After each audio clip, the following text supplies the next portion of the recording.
നിങ്ങളടക്കം seat നമ്മൾ അടിച്ച്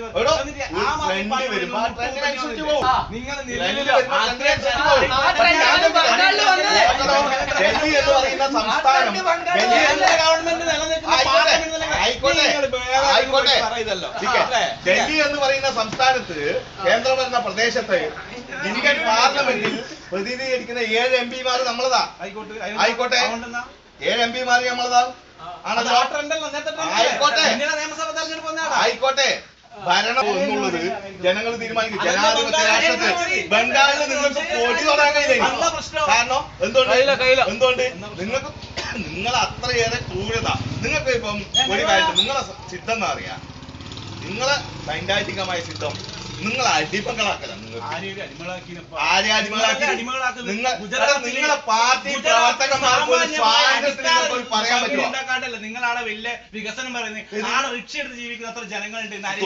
കക്കൂസ് പോലും ഇല്ലാത്ത ഞാൻ ചോദിക്കുന്നത്, ബംഗാളിൽ റിക്ഷാവാലയല്ലേ? പണ്ട് പാലിയിട്ടില്ലേ? ആ റിക്ഷയല്ലേ ബംഗാളിൽ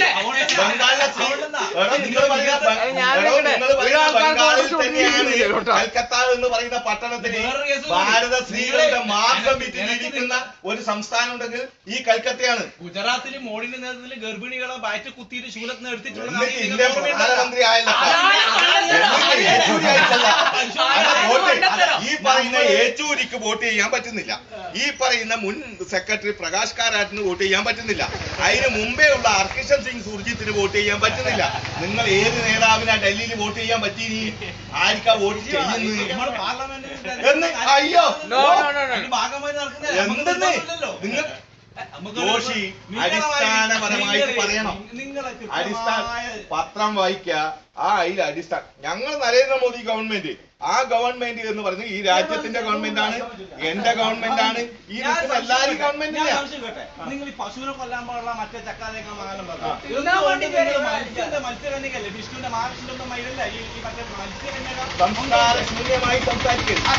ആദ്യം പറയുന്നത് ഗോമാതാവ് എന്ന് പറയുന്നത്, ഗോമാതാവ് ഒരു കാലഘട്ടത്തിൽ ഭാരതത്തിന്റെ സംസ്കാരം അനുസരിച്ചിട്ട് പശുക്കളെ പോറ്റി ജീവിച്ചവർ തന്നെയാണ്. നിങ്ങളൊരു കാര്യം ചെയ്തല്ല, ഒരിക്കലെങ്കിലും പശുവിനെ കറക്കാൻ പഠിക്കണം, എന്നിട്ട് പറയാം.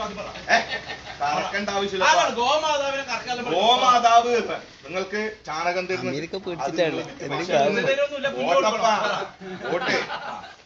നിങ്ങൾക്ക് പാല് തരുന്നുണ്ട് ഉണ്ടല്ലോ. ഗോമാതാവിനെ ഒരു കാര്യം ചെയ്യണോ, ഇതൊന്നും തരാതെ നമ്മൾ അമ്മേനെ നമ്മൾ വിൽക്കുവോ? കൊണ്ടുപോയി ചർച്ചയ്ക്ക് വിൽക്കൂലല്ലോ. അമ്മ പാലിയെടുത്തില്ലേ? ഏത് അമ്മ പാല് തരുന്നുണ്ട്? എല്ലാം ഉണ്ടല്ലോ. ഗോമാത ഒരു സംസ്കാരമുണ്ട്, ഭാരതത്തിന് ഒരു സംസ്കാരം ഉണ്ടല്ലോ. നിങ്ങൾ കൊടുക്കുന്നില്ല. ഭാരതത്തിന് ഒരു സംസ്കാരമുണ്ട്, ഭാരതത്തിന് ഒരു സംസ്കാരമുണ്ട്. നിങ്ങളിപ്പം പറയുന്നത് വെച്ചാൽ ഇറച്ചി ഇറക്കാൻ പാടില്ല. ഞാൻ ചോദിക്കട്ടെ, ഞങ്ങളെ ഗവൺമെന്റ് എന്താ പറഞ്ഞു? കേന്ദ്ര ഗവൺമെന്റ് എന്താ പറഞ്ഞു?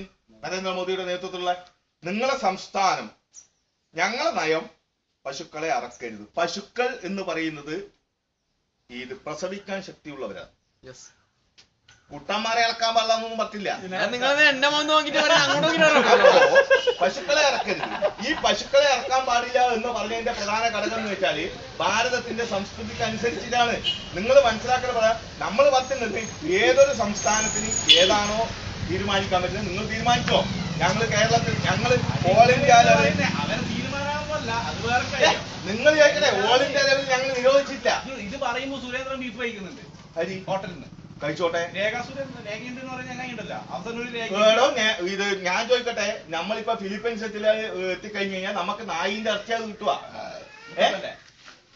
മുട്ട ഓരോരാളെ വിശ്വാസത്തിനനുസരിച്ചിട്ടാണ്. ഞാൻ പറഞ്ഞല്ലോ, ഭാരതത്തിൽ സൂര്യന് ഹിന്ദു മതമുണ്ട്. ഹിന്ദു മതമുണ്ട് ഇല്ല. ഹിന്ദു മതം ഹിന്ദു രാജ്യം വന്നിനി.